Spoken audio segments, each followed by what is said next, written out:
పర్యటనలో సీఎం రేవంత్ రెడ్డి బిజీగా గడుపుతున్నారు. కేంద్ర మంత్రులు, కాంగ్రెస్ జాతీయ నాయకులతో వరుస సమావేశాలు నిర్వహిస్తున్నారు సీఎం రేవంత్. ఈ క్రమంలోనే కేంద్ర మంత్రి మనోహర్ లాల్ ఖట్టర్తో సీఎం రేవంత్ రెడ్డి భేటీ అయ్యారు. హైదరాబాద్ మెట్రో ఫేజ్ 2 పనులు, అర్బన్ డెవలప్మెంట్ పెండింగ్ అంశాలపై కేంద్ర మంత్రి ఖట్టర్తో చర్చిస్తున్నారు సీఎం రేవంత్ రెడ్డి.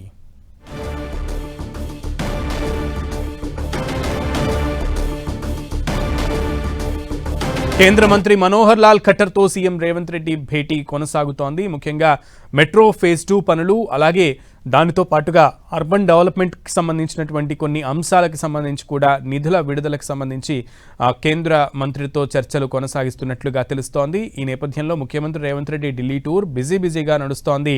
అటు ఢిల్లీ పర్యటనలో సీఎం రేవంత్ రెడ్డి కాంగ్రెస్ పెద్దలతో పాటు ఇటు కేంద్ర మంత్రులతో కూడా, కాంగ్రెస్ జాతీయ నాయకులతో పాటు ఇటు కేంద్ర మంత్రులతో కూడా బిజీగా ఆయన గడుపుతున్నారు.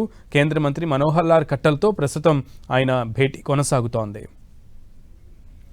మరింత సమాచారం మా ప్రతినిధి గోపిని అడిగి తెలుసుకుందాం. గోపి, సునీల్, కేంద్ర పట్టణాభివృద్ధి శాఖ మంత్రి మనోహర్ లాల్ ఖట్టర్ తోటి తెలంగాణ సీఎం రేవంత్ రెడ్డి భేటీ అయ్యారు. మెట్రో ఫేజ్ 2 పనులు, అర్బన్ డెవలప్మెంట్ కు సంబంధించిన పెండింగ్ అంశాలపైన ఆయన మంత్రితో చర్చిస్తున్నారు. ఇటీవల మెట్రో సంబంధించిన ఎల్ఎన్టీ నుంచి పూర్తిగా రాష్ట్ర ప్రభుత్వం హ్యాండ్ ఓవర్ చేసుకున్న తర్వాత రెండో దశ విస్తీర్ణానికి సంబంధించి హైదరాబాద్ నగరం విస్తృతంగా విస్తరిస్తున్న నేపథ్యంలో దాదాపు 7 రూట్లలో కూడా ఈ యొక్క మెట్రో రైలుని విస్తరించాల్సిన అవసరం ఉందంటూ కూడా ఇప్పటికే కేంద్ర ప్రభుత్వం ముందు ప్రతిపాదన పెట్టడం జరిగింది. దానికి సంబంధించి కూడా అధికారికంగా ఒక లేఖ కూడా రాయడం జరిగింది. దీనిపైన కూడా ఈరోజు చర్చించనున్నట్టుగా కూడా మనకు సమాచారం అందుతుంది. అయితే ఇటు ఫ్యూచర్ సిటీకి సంబంధించి ఏదైతే ఇటీవల ఫ్యూచర్ సిటీ అనౌన్స్ చేసిన తర్వాత శంషాబాద్ ఎయిర్పోర్ట్ లో నుంచి ఫ్యూచర్ సిటీకి, అక్కడి నుంచి ఇటు నాగోల్ టు ఎల్బీ నగర్, అదేవిధంగా ఇటు ఎల్బీ నగర్ టు హయత్ నగర్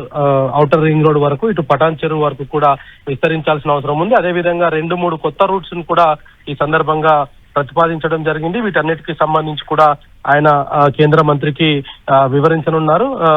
హైదరాబాద్ నగరం విస్తరిస్తున్న నేపథ్యంలో ఇటు పబ్లిక్ ట్రాన్స్పోర్టేషన్ అందుబాటులో ఉంటే ఈ వెహికల్స్ పెరిగే అవకాశాలు తక్కువగా ఉంటాయి. కాబట్టి పొల్యూషన్, ఇతర అంశాలన్నిటిపైన కూడా దాని ప్రభావం ఉంటుంది. కాబట్టి వెంటనే రెండవ దశకు కేంద్రం అనుమతులు, పర్యావరణ శాఖ అనుమతులు కూడా ఇప్పియాల్సిందిగా కూడా కేంద్ర మంత్రిని కోరే అవకాశాలు కనపడుతున్నాయి. మరి ఇంకా మిగతా మంత్రుల అపాయింట్మెంట్స్ కూడా కోరడం జరిగింది. ఇప్పటి వరకు అయితే వాటికి సంబంధించిన అపాయింట్మెంట్స్ ఇంకా ఖరారు కాలేదు. ఒకవేళ అవి కూడా ఖరారు అయితే వాళ్ళని కూడా కలిసే అవకాశాలు అయితే కనపడుతున్నాయి. సునీల్.